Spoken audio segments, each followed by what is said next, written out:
It's the Ugly American Werewolf in London Rock Podcast with your hosts, the Wolf and Action Jackson, who are keeping rock alive by talking classic rock, hard rock, progressive rock, heavy metal, 80s music, early MTV, UK vs. US chart success, and much more. This is the home of classic album and live concert reviews and your place for interviews with artists and legends. You're rocking with the Wolf. Hey out there, rock and rollers.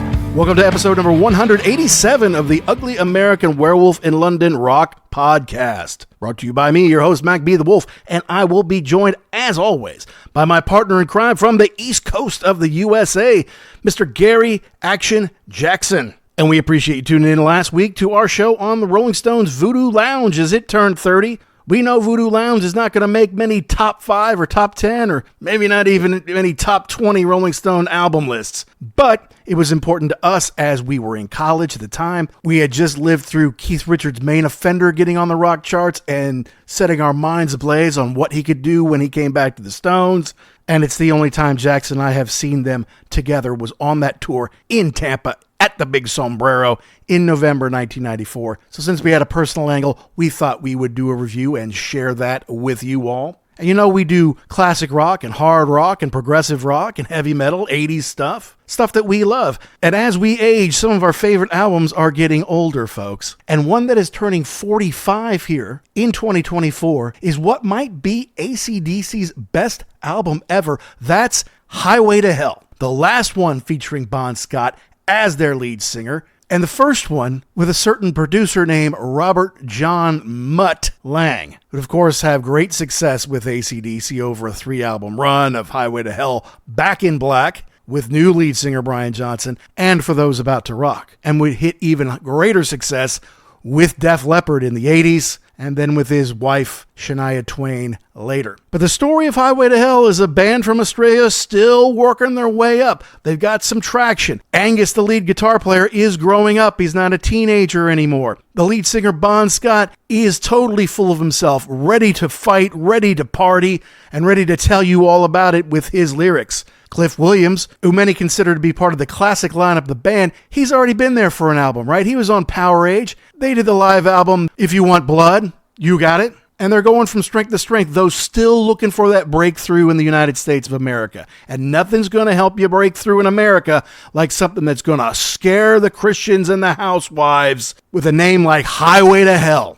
So a band that never even cracked the top 100 in America would soon find themselves with a top 20 hit. But at what cost? They would lose Bon to misadventure, drinking and driving, partying too much, staying up too late, living the life that he talks about in all of his songs. And trust me, on this one, all the dirty sexual innuendos, they're all there, along with some killer riffs that are all cleaned up by Mutt Lange. There's no filler on this album. It's straight ahead rock, never a ballad, just like there never are on AC/DC albums. And obviously, this is a key part of anyone's hard rock and heavy metal collection.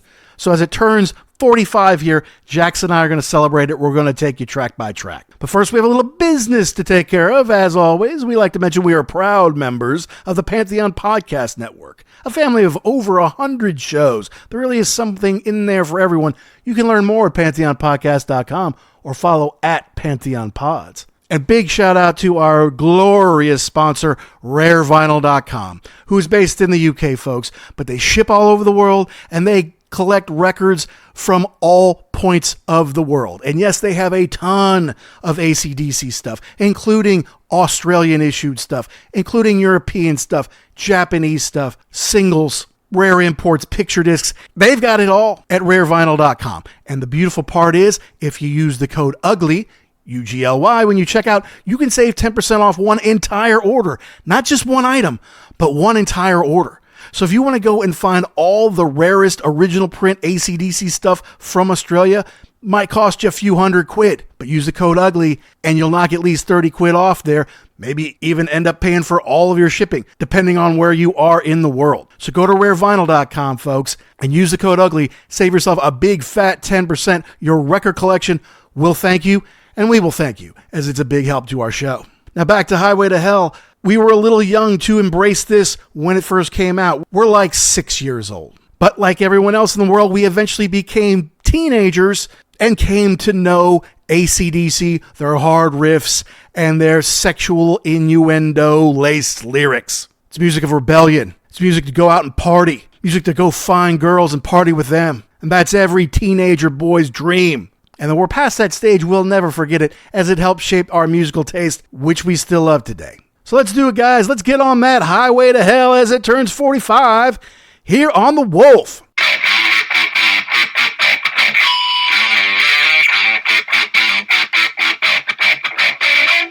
So I actually didn't make that many notes for this one just because, I don't know, I felt like I know the story pretty well. All right. Well, good. And I know most of these songs just from listening to the radio for 45 years. It's hard to believe that this album gets overshadowed. I mean, you figure if you took it by itself, you've got a, 7-8 million seller. Well, obviously, that's the biggest one of your career.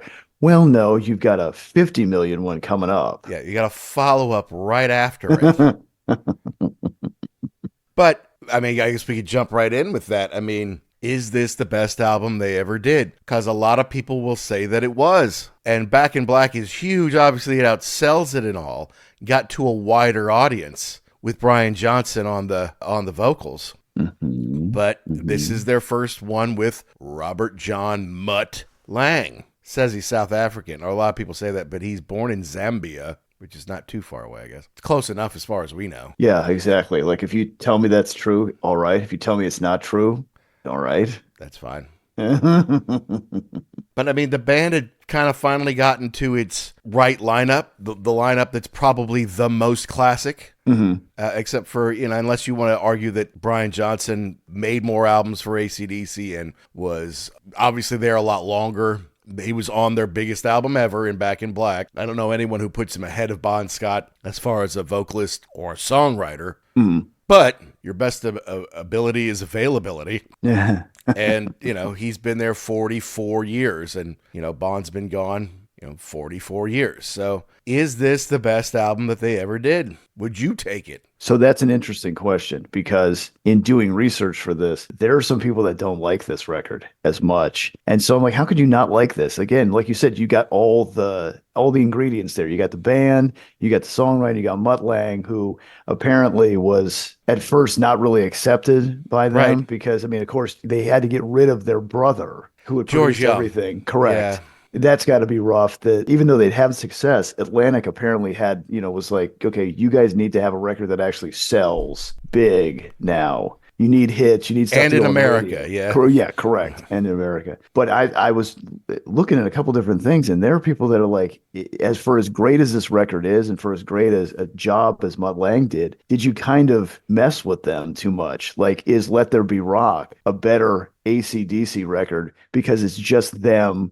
going crazy? I don't know. I really like this record. I think I like it more than Back in Black because, to me, well, part of the Back in Black is that I've heard it 800 million times. Yeah. And there's just, you can't discount Bon Scott for being just the greatest frontman on the face of the earth, because he shouldn't be. He's not really that great looking. Right. He can't really sing all that well. Nope. But he was just a little disgusting person who, I don't think he was making stuff up. Like, I think he lived exactly what you see in these songs. Absolutely. Yeah. He had that swagger and he was living the life.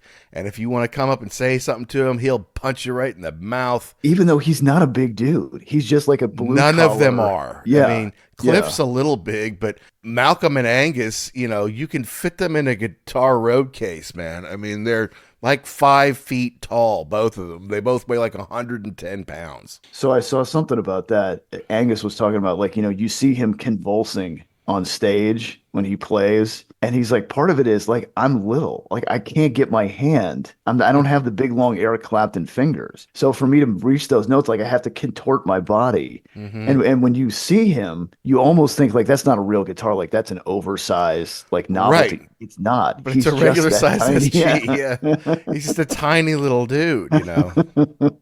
It's true. I remember the promo stuff for the Razor's Edge when Chris Slade joined, he looked like he was about 8 feet tall. He's not. It's just they're that small. They're tiny little people. They're tiny little like Scottish people who moved to Australia, and yes, George Young, who was in the Easy Beats, he was their leader. He was their kind of spiritual leader, and he probably managed the band for a while. And George and Harry Vanda was part of shaping their sound as well. And they had done well, at least in the Australia side of things, and honestly had done pretty well internationally too. I mean, the first two albums, High Voltage and TNT, had done well in Australia. I'm sorry, and then they released the international version of High Voltage, like a year and a half later or whatever it was. And then that did well in America, did well kind of around, so like, okay, these guys are good. And they do let there be rock. Well, first they do Dirty Deeds Done Dirt Cheap. America says, oh no, we can't take that. That's just too dirty. That's not for us. So they make them shelve it. It goes everywhere else. It does fine. But yeah, Let There Be Rock and Powerage. And is it Powerage or Powerage? I think it's Powerage. It sounds better. Yeah, I don't know. I don't speak Australian, so that's fine. Right. A lot of the hardcore fans are like, those are AC/DC coming into their own.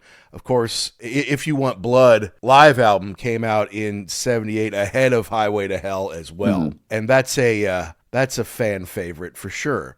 Yeah, so absolutely. Yeah, they're doing well. Like they just did a pretty good live album. They're getting some good gigs opening for people, like they're opening for Kiss and stuff like that. They're doing fine. But you're right. Someone in the music industry says, okay, just having your brother produce you all the time, that's not good enough. We got to get somebody else in here. And it's not like Mutt Lange had already made Pyromania at this point, right? That's still like 4 years away. Right. So it's not like he had this enormous reputation, like, let's just get on Mutt Lange's calendar, whatever we do. They kind of had to sell him this guy. And yeah, at first, the band's like, you're going to tell me how to do what? Well, if you want to back up there for a minute, at first, I think they had this dude, Eddie Kramer. Oh, right.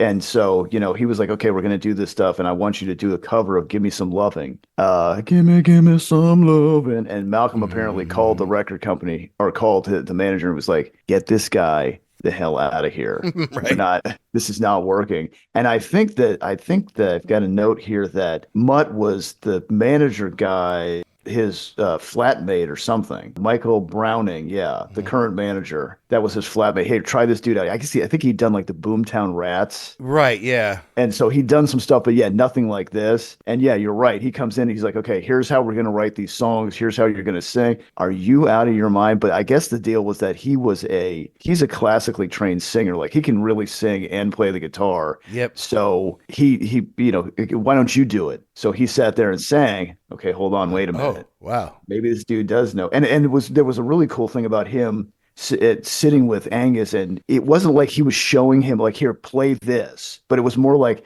well, if you did it like this, it would work better. And then him saying, oh, I see, you're teaching me how to make this a better song other than just screaming at me, telling me to play it like this. Yeah, and I guess that's what a lot of people are like, not good enough, do something better. That isn't good enough, I worked with Hendrix, you're not Hendrix, that kind of thing. Right. He's like, no, sit down here, all right, play it. No, okay, no, wait, stop. Bend that up right there, then hold that note longer, then go into that other part you were doing. Like he was showing how to do that. Yeah. And it's like, oh, it does work. He does know what he's talking about here.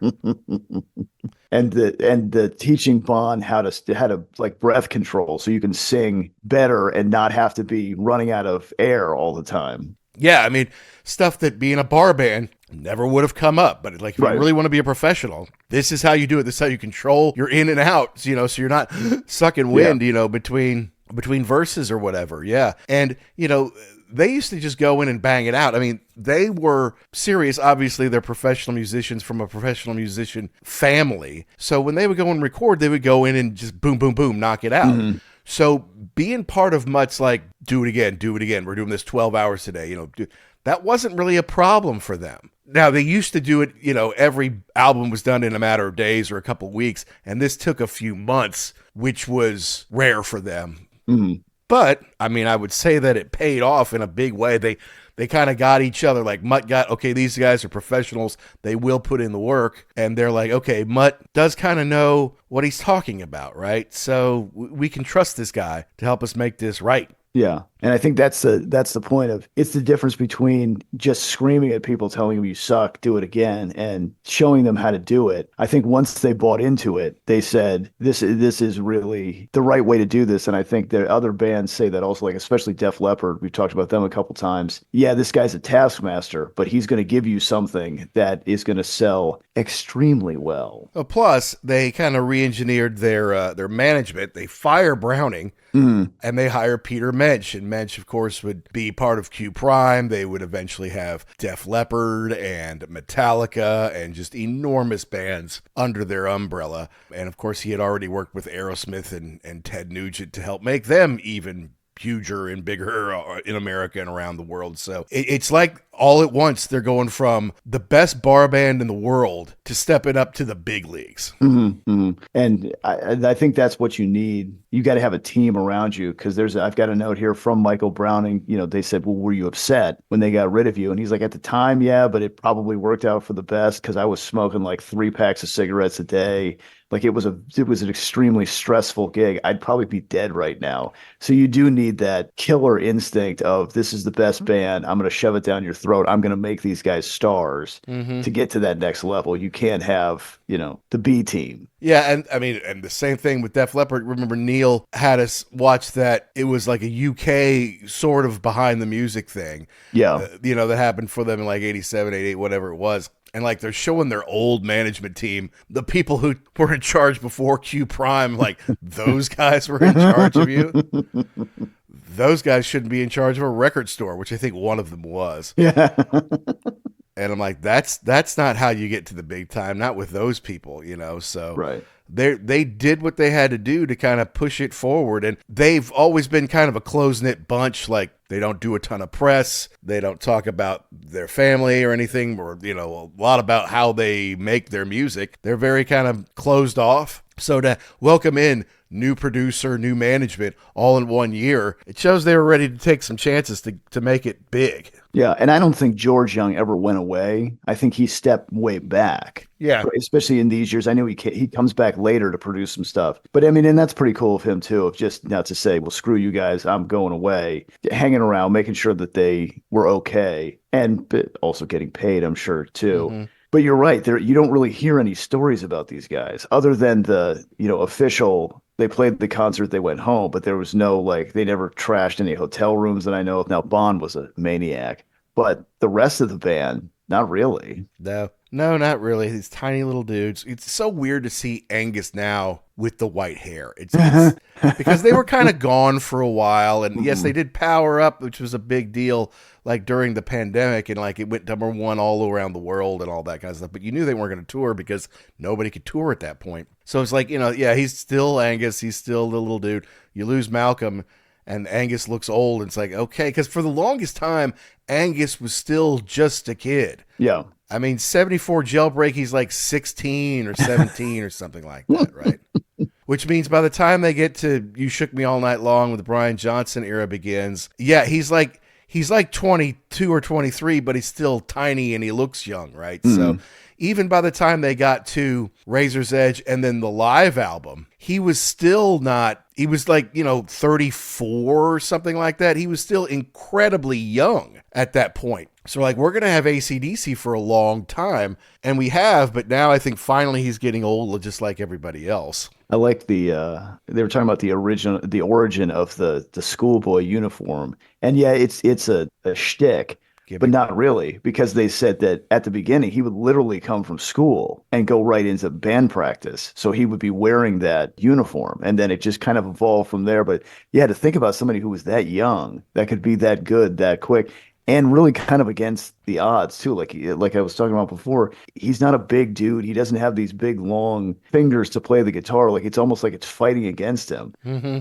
And exactly. Nobody really plays like him. He's got his own style. He kind of invented this niche for himself. Yeah, and he's one of the most celebrated guitarists, top 10, I would say, of all time. just kind of a dude who, when you hear him in interviews, he's like, yeah, whatever. Yeah. Like, you've sold a bazillion records. Well, we just kind of go out and do what we got to do. And then we So they're go smoking a home. cigarette Yeah. and Yeah. Not very humble person. And I can't even imagine what kind of life that he has because you don't hear, he doesn't advertise anything. Like I know Johnson's got the cars that he's hmm into and motorsports racing. And I have no idea what Angus Young does. No clue what he does when he goes home. Is he married? Does he have kids? Does he have grandkids? I have no idea. None. Yeah, I think he's married, and I don't think he has any kids. But I've never seen him on a Cribs. I've never seen him on I've never seen him in an arrest report. It's so bizarre that you could be that big of a rock star, yet have no skeletons in your closet that I know of, and no real self promotion either. Like they just went out there, they cranked it out. He had a cup of tea and went home. That was it. Yeah, I mean, I guess they were just protecting him from day one. George knows Hmm. the story; he knows the game. So his little brothers have this band. Okay, yeah, I'll make sure that people don't mess with you too badly, and we'll make sure little Angus is not too crazy. Yeah, and it was just funny, like the story about how Eddie Kramer comes in and they can't write anything. So Eddie goes out to lunch or something and they, say, we're not doing anything tomorrow. So you just go home. He goes home. They sneak into the studio. They record like 6 songs and they ship them off like, someone else has got to produce this, let Mutt Lange hear this and see if he can work with us. And so it ended up working awfully well, incredibly well. And yeah, there are people who would tell you this is the height of AC/DC. There are some super fans who would say it was Let There Be Rock or Powerage. I get that. But the casual rock fan to what's AC/DC's best album, they're all going to line up under Back in Black. They toured on this pretty hard throughout the fall of 79. Hmm. Like all throughout Europe, September, October, November, December, ending up in England towards the end. Then in January, they're back in France. And they show how much money they made at some of these gigs in America. But so they're out there killing it. And then tragedy strikes. Mm. But before we get into all that, let's start walking through these songs. Well, okay, so you were just talking about the touring and people.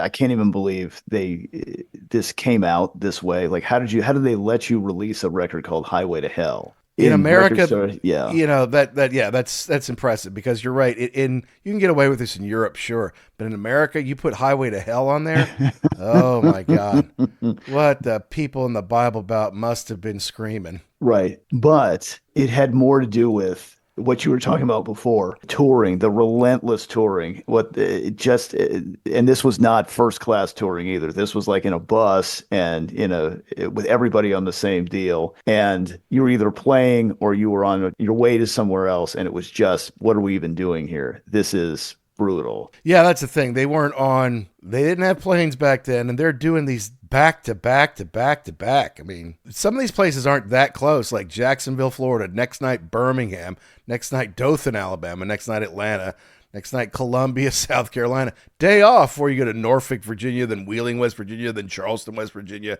I mean, boom, boom, boom, boom, boom. How about this? Towson in Maryland, then Buffalo, then Cleveland, then Chicago, then Toledo, Columbus, all back to back to back to back to back. Before then they go to England, they could do 5 nights at Hammersmith, or 4 nights anyway. But still, it's like they just get out there and cranked on it. They just work their tails off, partying along the way. Right. So, but you're either playing the gig, you get done with that, 10 seconds later, you're on the bus for a 9-hour ride all night to the next thing to get up and do it again. I mean, yeah, the day off in Norfolk was what? Just kind of recovering, maybe sleeping all day. Right. And I guess they opened a little bit in Europe at first. And then, they go to America and they're headlining and Riot and Molly Hatchet are opening for them. And then when they come back to Europe, Def Leppard is opening some dates for them. Boy, that'd be a show to see. Yeah, but Def Leppard wasn't fully formed back then. Sure, they were pretty good, but they didn't have Phil. Mm-hmm. They hadn't have the slick Mutt Lange production yet. They didn't have all the songs that we know and love. Did you see, speaking of that, they literally just played the place in Amsterdam, Cardiff, the big one. Johan Cruyff? Cruyff, yeah. Because they said Amsterdam, and I was like, oh, okay, cool. Where we saw Iron Maiden. No, son. This is the big one, and it looked like it was packed. I'm sure it was, yeah. And they're bigger in Europe than they are here. They don't really play arenas anymore. They only do stadiums. Mm-hmm. Yeah, on tour right now, somehow still doing it. Amazing. Hi guys, this is Chris Slade, drummer of AC/DC and many others, and you're listening to the really ugly, Werewolf in London. All right, let's go into the songs All right, let's here. do this. Let's walk into this. So the first track here, you've heard it a million times. I've heard it a million times. But, when we do these records, you kind of say, okay, I'm really going to listen to this. Is this the most iconic AC/DC riff? I mean, all of their riffs are so iconic. Yeah. If you had to pick one, like, show me AC/DC in one riff, I guess this would probably be it. The other thing too is he starts off with the intro riff, and then he gets most of the press, right? Angus Young, whenever they play, da-na-na-na-na-na, Angus. Yep. Okay, but Phil Rudd is the human metronome. When he drops into that drum beat, like that's just it. He's going to be there. It's not fancy, but it's never going to be wrong. Well, yeah, and we can talk a little bit about that because obviously the Young brothers, Malcolm on rhythm, Angus on lead, plus Bon Scott, everyone talks about like that's the classic lineup, and they've had different drummers and bass players, but Phil Rudd, yes, is the backbone to keeping all this straight. And Cliff Williams had just come in the album before on Powerage, right? Mm-hmm. So and that Evans guy playing the bass before him. So now we've got this killer rhythm section together with the Young brothers doing what they do on top of it, and then the wild man Bon Scott, no shirt, hopping around with this crazy look in his eye, telling his crazy stories, which again, yes, I think they're true. They're all about sex, basically. Correct. Or partying and fighting, maybe. But for the most part, they're all about sex. And, this song didn't do well on American radio. It didn't hit the charts very well, but it still sold over 1 million copies, right? Because that's what you do in America. You shock people and you're like, oh, people are like, no, you can't listen to that. And then people sneak off and that's all they really want to listen to. But the single alone, we're talking 1 million in the United States, over 1 million in the UK. It went triple platinum Spain, double platinum Italy, Mexico. It's diamond. Yeah. Germany, Brazil. I mean, it's the song sells well everywhere, and because it'll get used in movies or stuff like that, or it'll get onto a soundtrack or something, it'll hit the charts again. Yeah, in 79-80, it only went to 47 on the Billboard 100. But in 1992, it got up to number 1 on mainstream rock, I assume around the release of the live album. 2012, it went to the Billboard Hot Digital Songs, went up to number 1, So it continues to have a life because it gets into a lot of movies, and it's obviously Highway to Hell. Okay, yeah, we all know what we're on when we're doing something bad. Like, that's the theme song for everybody, right? Yeah. And the riff that it's iconic, but like anybody can play it. I mean, if you sit there and you fiddle around a little bit, you can get it to come out of the guitar. There's so many people that have tried to emulate this formula, like the straight ahead riffs. No one does it like AC/DC. There's just no one. And it's so iconic. And yeah, you're right. I mean, even School of Rock, he's like, okay, you guys don't know what rock music is? Here, try this. Mm-hmm. Mm-hmm. And you're right. But because it's got that hell word in it, it's not going to shoot up the charts, right? So right. 56 in the UK, even in their native Australia, it only got up to 24. You'd think that everything they did went straight to the top 10 in Australia. Not necessarily. So sold awfully well. And yeah, they're talking about how I'm on this tour bus and my face is 3 inches from the singer's smelly socks. And it's every single night. We play till midnight, then we jump on the bus, then we got to travel 7 or 8 hours to wherever before we get up and do it again. Sounds like a highway to hell to me. And you figure too, like you didn't have a stylist or anything back then. So I mean, how many clothes could you really have? I mean, right. That bus had to just be horrendous. Yeah. And it was released the same day as the album, July 27th, 1979. So 45 years ago, now that we're talking about it. The B-side was If You Want Blood in Australia and the UK. It was Nightprowler in the US. And of course, US Nightprowler had some different connotation, but we're going to get to that later. Right. later. Next song up on the album, Girls Got Rhythm. This is a fantastic AC/DC song. So is this one of the ones where, again, you're listening to this record again for scientific purposes, and you think to yourself, yeah, this is awesome. Why wasn't this one bigger? Because this is another great song. It's the riff is fantastic. Awesome. His vocals, it is just screeching on this thing, and it's the Girls Got Rhythm, and then everybody's screaming back at him. The Girls Got Rhythm, got the backseat rhythm. Well, we know what you're talking about here. Yep. And can't everybody relate to this? Yep. But the greatest part about AC/DC is there's a note here from Smash Hits. I don't know who the person was. It says, well, comma, I'm lost for words. There's this absurd man screeching about the girls that he's seen all over the world, and a riff I think I've heard. It was either 1974 or 75. I think that, well, first of all, shut up, because it's fantastic. Yeah. Second of all, that's a great encapsulation of Bon Scott. He was this absurd person who was just a maniac, but he was the perfect person for the job. Awesome. Absolutely awesome. Yeah. And it did have a B-side, like in the UK, it had Get It Hot, and in Germany it had TNT. What I didn't know, which is probably a nice little collector's item, was in October, they released a British EP, and it's The Girls Got Rhythm. And so it's kind of the cover smallified, put in the center with a yellow border all around it with big AC/DC over it. And then it's got Girls Got Rhythm, and it's got TNT down here in the corner. That's the single. But the EP was Girls Got Rhythm and If You Want Blood, You've Got It. And then on the B side was Hell Ain't a Bad Place to Be and Rock and Roll Damnation, both taken from the If You Want Blood live album. Huh. So that's a little four-songer that if you can come up with that, that's a nice little collector's item. But yes, I love this song, Girls Got Rhythm. And I think everyone can relate to fooling around with a girl in a car, or I guess if you're a girl, you're with a boy in a car, or whoever you want to hook up with. But yeah, That's what it's about. And just that riff is cool too at the beginning, because Highway to Hell is kind of plotting. Yes. And this is lighter. It's a little more upbeat. And it's a nice number 2 song on this record. Yeah, and if you're trying to appeal to teenagers, like, that's part of the freedom of getting a car as a teenager. It's not just like, oh, mommy and daddy don't have to take me to practice or school or whatever. It's like, now I can go out, oh, yeah, we're just doing the movies. Yeah. And you can kind of do whatever you want to do. Sure, that's where you're going. So, and they're nice short songs, like 3.5 minutes a clip. Like, Get in, kick your ass, get out. But the third song, Walk All Over You, is actually 5 minutes long. And of course, if you listen to classic rock radio, you know you're going to hear this once in a while in America, that's for sure. Mm-hmm. But is it about walking all over someone? Well, maybe to get to another part of them, perhaps. I mean, again, we're not really veiling anything behind. No, this is about sex. Yeah, correct.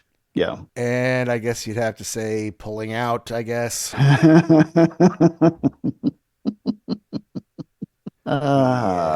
what it seems to be. I was talking to somebody one time. It wasn't this record. It was probably Back in Black, but it's like, how would they sell this many records? I don't understand. And the person was like, because there's always another group of high school freshmen. And every year. You know what? You're right. These themes are evergreen. It's just, it will never go away. And even people at our age, you listen to it and you're like, yeah, I remember those. There's a part of me that still relates to this because, well, it's awesome. Because it's awesome. Oh, baby, I ain't got much resistance to your touch. Uh-oh. It's happening fast. Moaning, groaning, stirring it up. So give me the stage. I'm going to steal the show.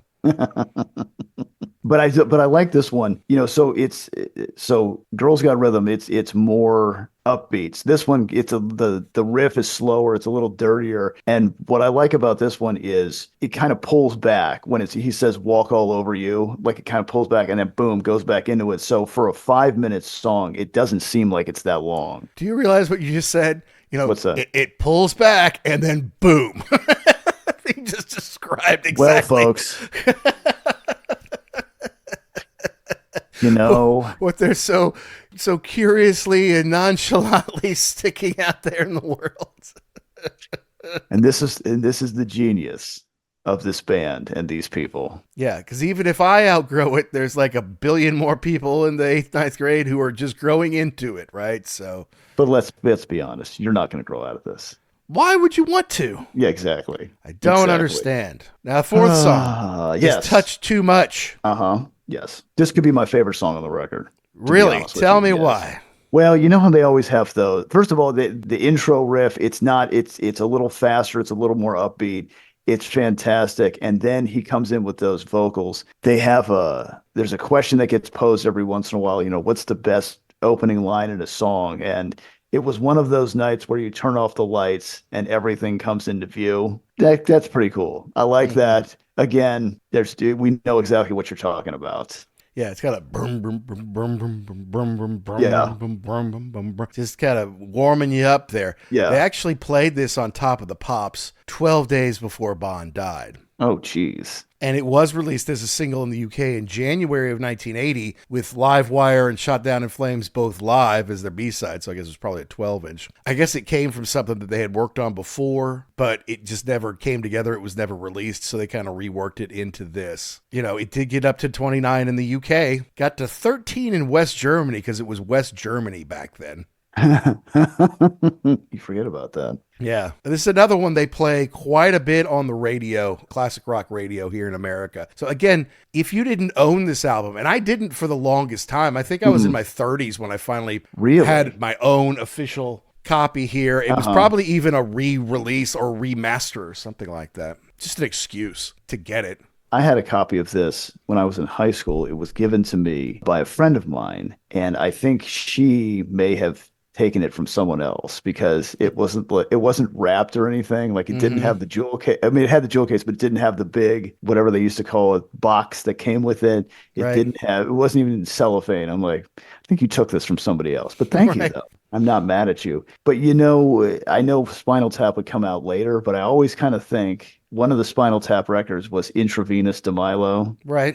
And the line in this song is she had the body of Venus with arms. Which thank you for clarifying that because that's important. I always think like, did you maybe take that from this? Like that's just that ridiculous of a line. Maybe. They're definitely influenced by some heavy metal acts. Yeah. I can't wait to see the new one, to be honest with you. If they're going to make a 40 years later update, that's kind of amazing. It actually doesn't sound like a bad concept either because it's like they hate each other, but they owe like one more show or something in their contract. So stipulated to play. Yeah, we'll see. All right, coming to the last song on the first side, which is how most of the people consumed it. Beating Around the Bush. What could that be about? Gee, I don't know. I can't imagine what he's talking about. If there's one that I don't love on here, it's this, and it's not because of the lyrics. It's just the song, the rhythm of it just doesn't seem to fit everything else on the album. That's all. It's a little off, and there's a note in there about how, is this a ripoff of Oh My by Fleetwood Mac? I'm like, I don't know, maybe. And I went back and listened to it. Yeah, it sounds exactly the same. It does not sound like an AC/DC song. I mean, it doesn't sound exactly like Oh My. They AC/DC-ify it, but it's definitely very similar. Yeah, I mean, I didn't realize that till I saw that note, and I did the same thing. I'm like, is it? Did they really? Because one reviewer's like, this is obvious. This is so blatant kind of thing. I'm like, well, if it's that blatant, let me listen. I listen. Oh, yeah, okay, maybe you're right. You did hear that. And you can chew it up and you can spit it out. Let it all hang out. Beating around the bush.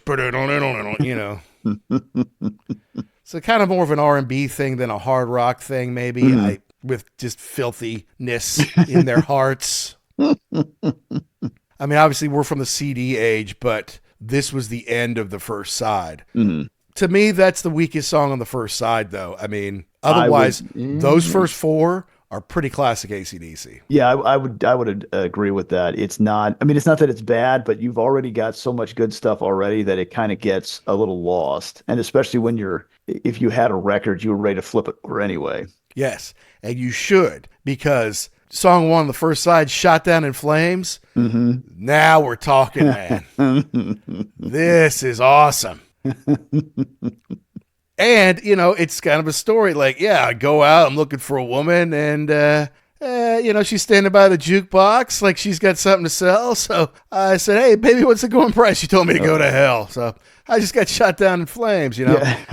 And I bet a lot of people who listen to AC/DC have been shot down by women over the years. Of course. So, and then when, he's like, hey, you Angus, shoot, man, shoot. Yeah. And he starts doing his solo and kind of his riffing and stuff like that. It's like, yep, this kid, Angus, still has got it, man. I don't know how. I mean, I guess sitting at the feet of his brothers and just picking it up and doing more is basically how he got better at the guitar. Like, he'd watch them play it, and then he'd play it and add something to it. Yeah. And I think that it does come from a feel. Like, there's only so much you can teach somebody. It's just kind of inside of you and has to come out with what you've listened to and what you've experienced. But I've got a note here that, again, it was kind of the best situation because you had Malcolm Young, Phil Rudd, and now Cliff Williams on the bass. They really weren't showy people. Like, they were just there. They were just there to work.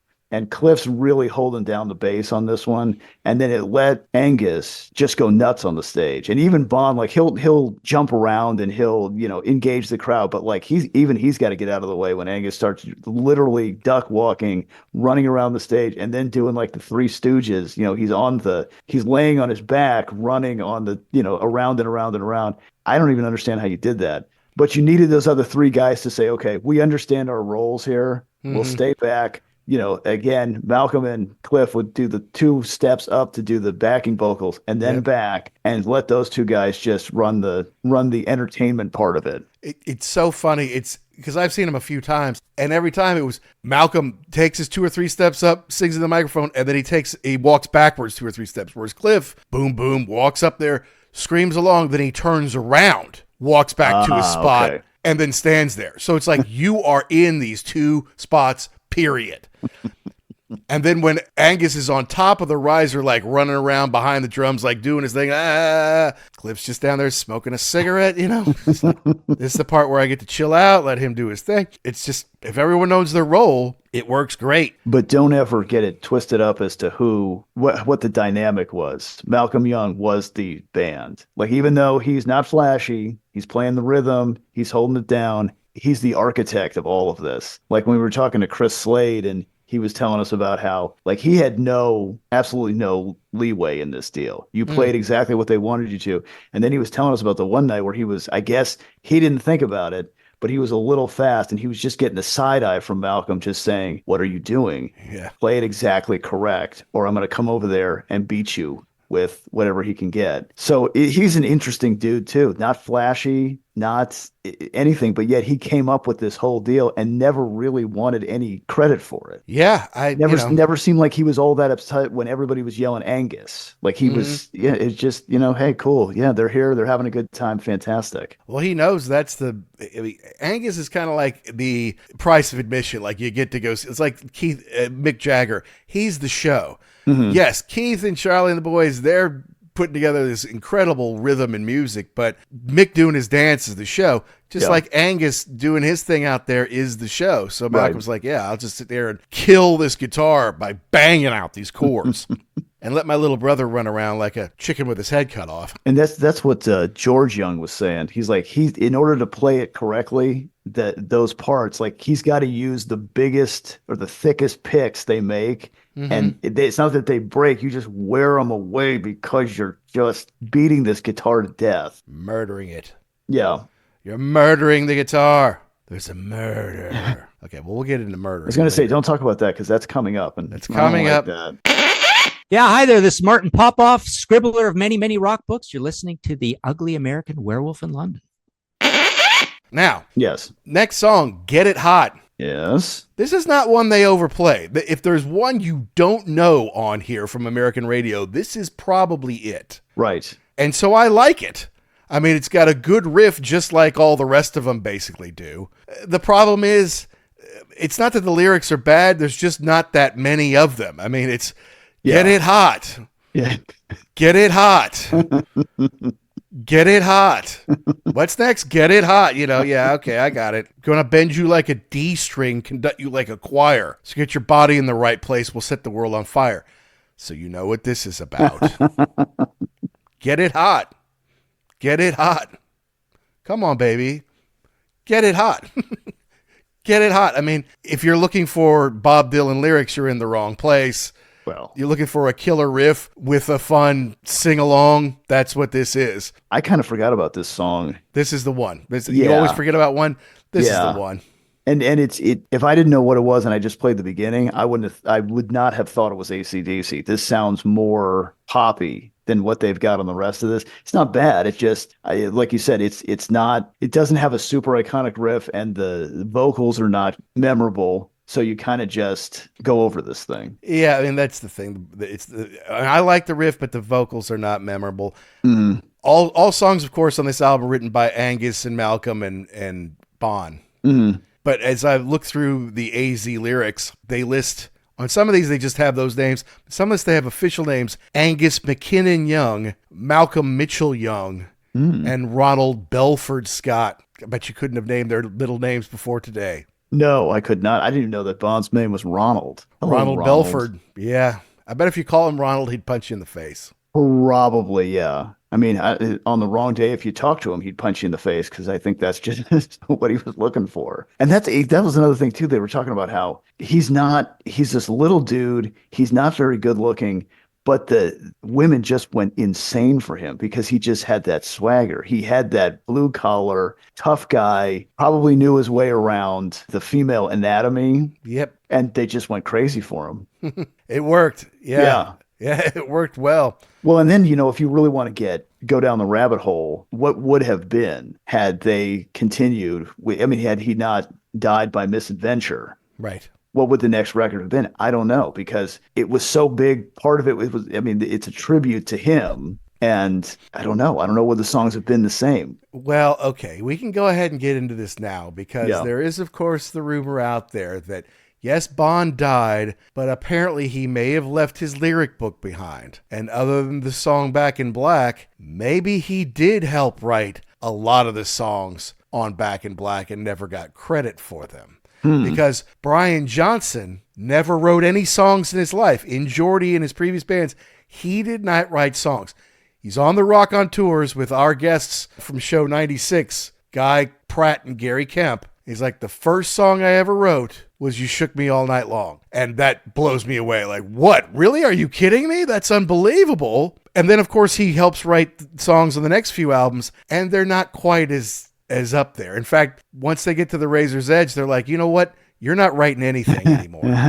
That's not part of your job description anymore. You just come in and play what we sing. And so I just, who knows? And that would mean that Brian is perpetrating a lie, and he doesn't seem like that kind of guy. He seems like a very honest kind of dude. But if they say, look, we don't want people to think that our main songwriter is gone and never coming back, so we'll just give you credit for this stuff. Never say anything else. Yeah. Never say anything differently.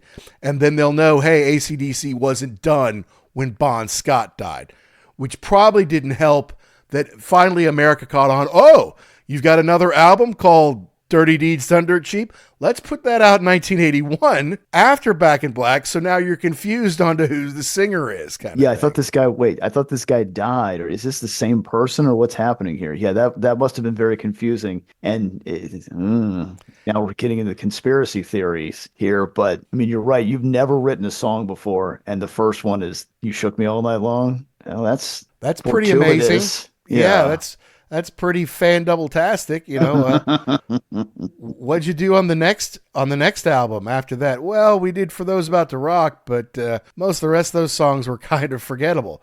So you write one of the greatest albums of all time, sold 50, 60 million, we don't even know how many. And then the next one is kind of like, you had one good song and that's it. That's interesting. That's very interesting.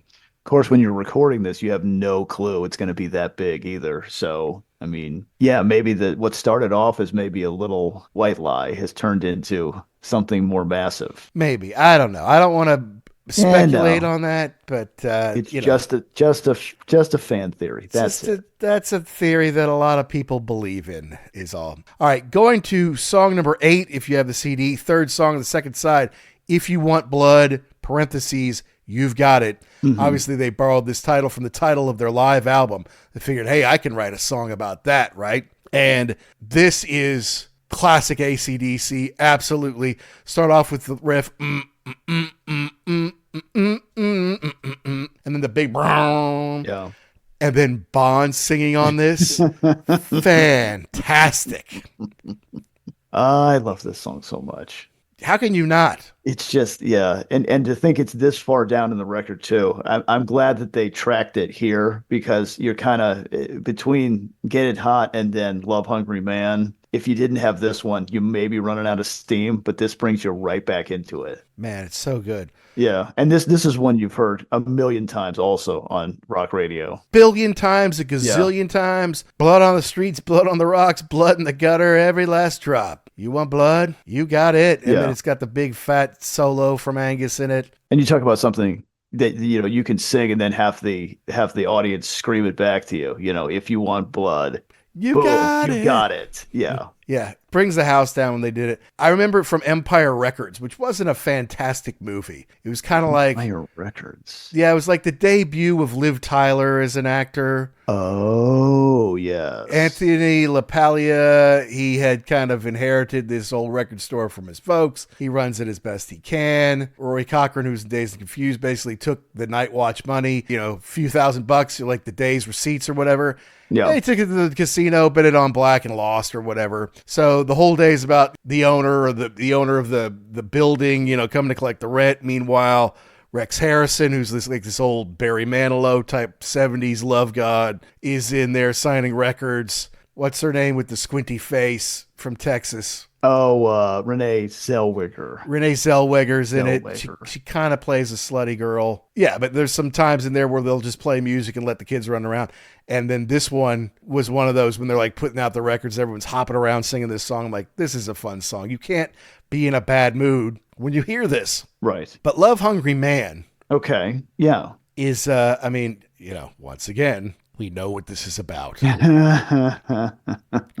Love Hungry Name. Love Hungry Man. But this one's strange because where's that bass line coming from? It's not coming from Cliff. I don't know. I mean, there's no notes on this at all. Most of these, even on the Wikipedia page, it's like there's a little bit like, oh, so-and-so did this on this track and they did this on this. There's nothing. They just tell you guitar, rhythm guitar, bass, drums, vocals. That's it. There's no change up. This is a funky bass line. I don't know where it came from. I don't know why they decided to do it, but it's definitely different. Yeah, it's got a little bit different rhythm to it. There's no doubt about it. And I'm in love hungry man. Don't want no conversation. I need sweet sensation. And all I want to do is make a meal out of you. You know, if anybody else would sing that, it would be like, oh, this guy's disgusting. Mm-hmm. But for some reason, Bond just got away with it. Like you knew he had that look in his eye, like I'm not saying it, but you know what we're talking about. Like, yeah, I know what you're talking about, Bond. I got you. I'm there for you. Bond is, yes, the epitome of it. Just disgusting dude. And it's like, well, if he's singing it, then, you know, let him sing it kind of thing. I don't know what your name is. I don't know what your game is. I want to take you home tonight. Animal appetite. 'Cause I'm in love, hungry. And give me one for the road and I'll carry your load. Your man's got to eat, baby. Bon appetit. It's so sophomoric. It's so silly. No one else can do this. And that's the thing is too, like, you can, you're so nasty, Bond. Yeah, you know I am. Come on now. But it's like Motley Crue try to write these kind of things and they just sound stupid. Right.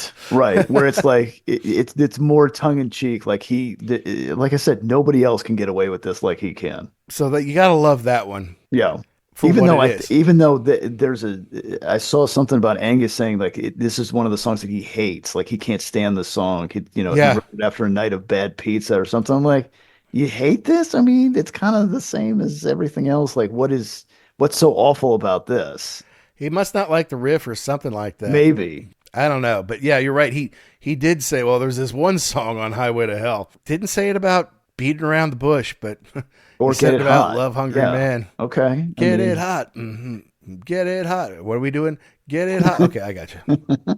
Now, for the last track on the Highway to Hell album, Yes. it's Nightprowler. Right. But Yes. there was this wackadoo out in California Yes. who they dubbed the Nightcrawler. I think he's the Night Stalker. What? Yes. God damn it. Who's the Nightcrawler? I think he's a comic book person. For shit's sake. Now I'm confused. Let's start the whole thing We've over. got a lot of stuff going on here. All right. Yes, you're right, of course. Serial killer called the Night Stalker. They called him that before they caught him. Right. Of course, his name was Richard Ramirez. They eventually caught him because I guess did he leave behind a hat that said AC/DC on it, or he wore one in court or some something? kind of paraphernalia. And this is the part that really sucks, is you create something as an artiste and you release it out into the wild, and it's not really your fault if somebody does something weird in connection with it. Like, I know the band got a bad rap because of this. Well, you encouraged him or something like that. No, I didn't. Sorry, the guy's just nuts. I have nothing to do with this. True, but, if you're like Peter Frampton, and you're singing Baby, I Love Your Way, serial killers probably aren't playing that while they're out looking for victims. But if your album's called Highway to Hell and the album's like Nightprowler, what I need to do? Kill. Yes, exactly. I sleep in the day. I'm your night prowler. Get out of my way. Like, that appeals to certain people who aren't too put together up there. You start to read this stuff. It's like, yeah, that's me. Break down your door, crawl across your floor, make a mess of you. Yeah, watch it tonight. I get that. That's for me. Yeah, but I don't think, again, when he's saying make a mess of you, I don't think he was talking about killing you. No, but see, that's what someone could come up with. Right? Yeah. Just like if you're talking about alcohol as a liquid to kill yourself, Ozzy Osbourne talking about alcohol was the liquid, the suicide solution that Bon used to kill himself. It was a solution as a liquid, right? Yeah. And then your young kids out in Utah or whatever, and you're like, the solution to my problems is suicide. Let's make a pact and kill ourselves. So, I mean, it's like they shouldn't have gotten that, but I don't think it's this enormous stretch. Like, how did they ever come up with that? And so it's the same with this wackadoo that it's like, well, of course we didn't make it. Well, we know any sensible person would say you didn't make this so someone would go out and murder people and use it as their theme song. But what's the song about? It's about creeping around in the dark, breaking into people's homes. You can't be shocked like, what? You mean someone who does that likes this song? Oh, that's weird. Are you anthem. Sure? Yeah, I didn't want to do a whole lot of research on this dude because that disturbs me that there are people like this out there. So I just kind of left that one alone. I understand. Yeah. But the song kind of plods a little bit. It's not a big riff. Yeah. It's like, it's more like a blues riff. Right. It's supposed to be a little scary and eerie. That's because everyone's asleep and he's creeping around. It kind of gives you that feeling. The song ends with lead singer Bon Scott muttering, Shazbot, Nanu Nanu. Which, of course, if you like Mork and Mindy, which I loved back in the day, it was on there. Why would you do that? Just because you're silly I guess and you that's what it liked is. the show. And maybe that's a good way to end that too. Just, this is just silly. Exactly. We're not really advocating being a night prowler. So after 6 minutes, which is easily the longest song on the album, after 6 minutes of this, you're going to throw that in there like, hey, this is all for fun. We're a rock band. Right. We'll see you next time. We're not Satan incarnate. We're not telling you how to live your life. We're out here being fun. What I didn't realize was this is the first time AC/DC cracked the top 100 on the Billboard charts as far as albums go. It went to number 17. So like you'd never been in the top 100 before. And now suddenly you're top 20 with a song title and album title, of course, that's going to get some people like, oh, you know what they're singing about? Oh my God, let's go buy it and burn it, kind of thing. But they didn't, I mean, look, they did okay thinking the hard rock crowd, but they just hadn't hit that mainstream success. Powerage was 26 in the UK, 133 in the US. Just hadn't gotten that big traction. Maybe they just hadn't played over here that much. Let There Be Rock got all the way up to 17 in the UK, but only hit 154 in the US. I don't even remember what is on Powerage. Rock and Roll Damnation. Oh, all right. Well, there you go. Cool. Yeah, it really shows the genius of Mutt Lange, because you're never going to tell me this isn't an AC/DC record. It absolutely is.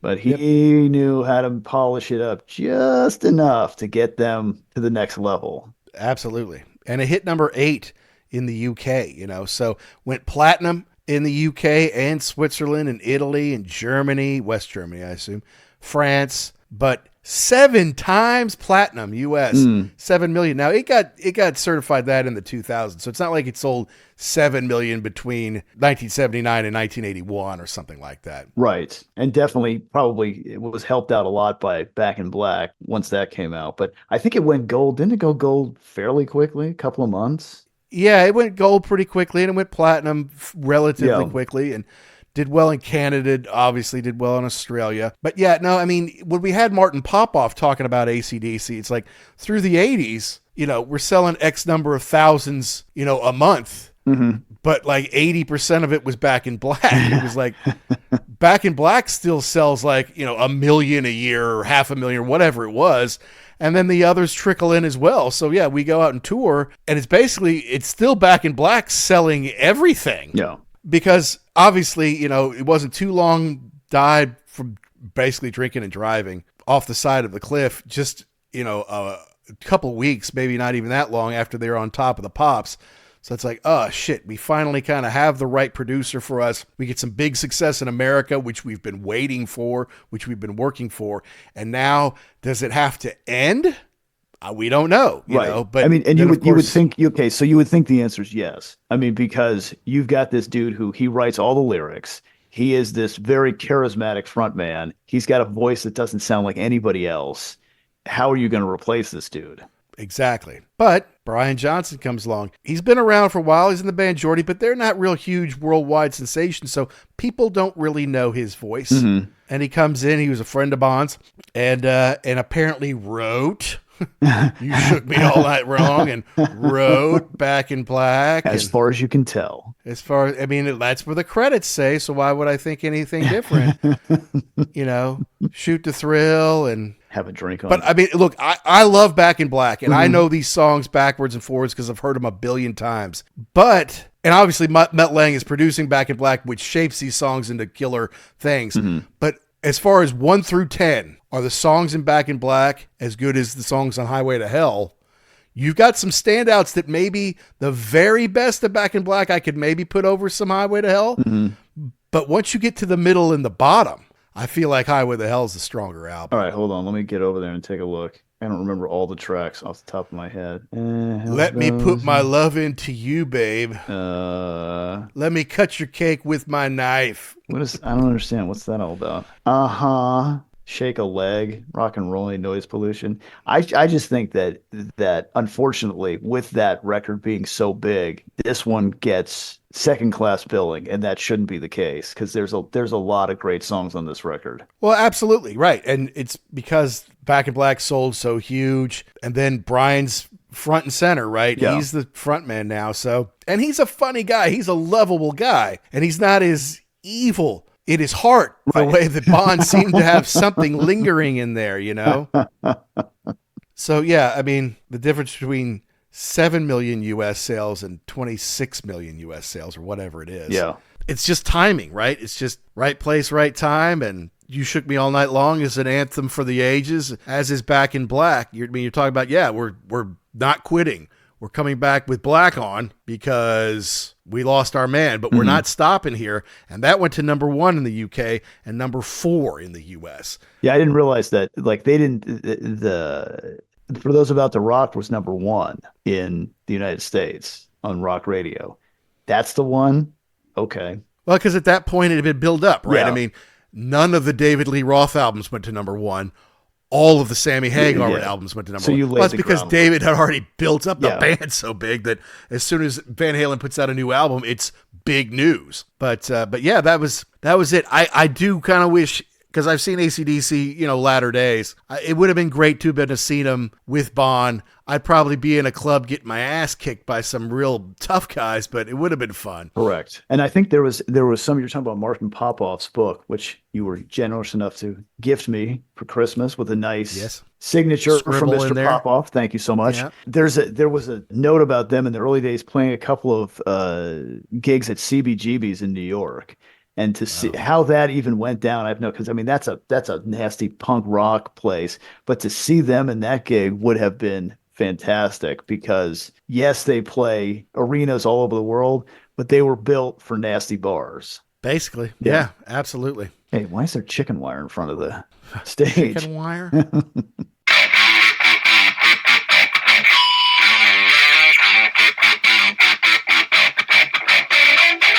Is Highway to Hell the best album by AC/DC? A lot of people say yes, it is. And upon further review, as it turns 45, if you can believe that, I think it might be. I think it might just be. Now, I came of age long after Bon Scott had died. I got my copy of Back in Black when I entered high school. No big deal. Everybody does. And of course, I loved it, overplayed it, had it on a 90-minute cassette with Rush's Moving Pictures on the other side.